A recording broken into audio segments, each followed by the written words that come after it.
I wanted to talk a little bit about why it has gotten so expensive to diagnose things today. It kind of goes back, you got to look back in history a little bit to when appliances were very straightforward. Most washers and dryers just had a single mechanical timer in them. You turn this, and you'd have 2 or 3 cycles in there, and this would control everything. And the mechanical timers on them were just foolproof, they just never failed. So you move ahead to today where everything's computerized, and a lot of that's the government's fault. They've come in and said, here's how much power you can use to run a dishwasher. Here's how much power you can use to heat things. And the trade-off for that has been computer boards. Unfortunately, when you start adding computer boards into things, now you've added a whole bunch of different circuits and then paperwork that's really hard to read.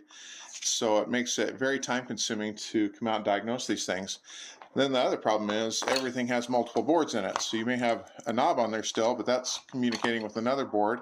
So this one has a couple boards that are the user interface, and that may talk to a main board, but first it might go through a filter board just to filter the power coming into the machine, and then it might have a couple more boards that control, that are reading how much water is going through a fill valve and things like that. But you start adding together all the different circuits that can fail on these, and it gets a little bit ridiculous on the amount of time it takes to track down problems.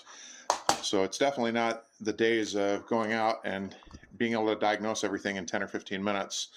It's not unusual to have to pull out a 120-page manual and spend an hour just trying to figure out what the codes mean on it and checking things, because the code doesn't give you an exact answer. It just gives you an idea of where to start searching. If this code happens, then check this and this and this and this. And if this happens, try this. So it becomes a flow chart.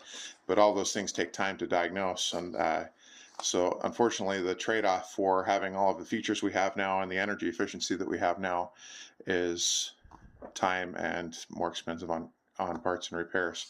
Because back in the day, you never had a part that cost as much as these computer boards do now. Makes me worried about where it's going in the future, especially as some fridges having 18 computer boards on them.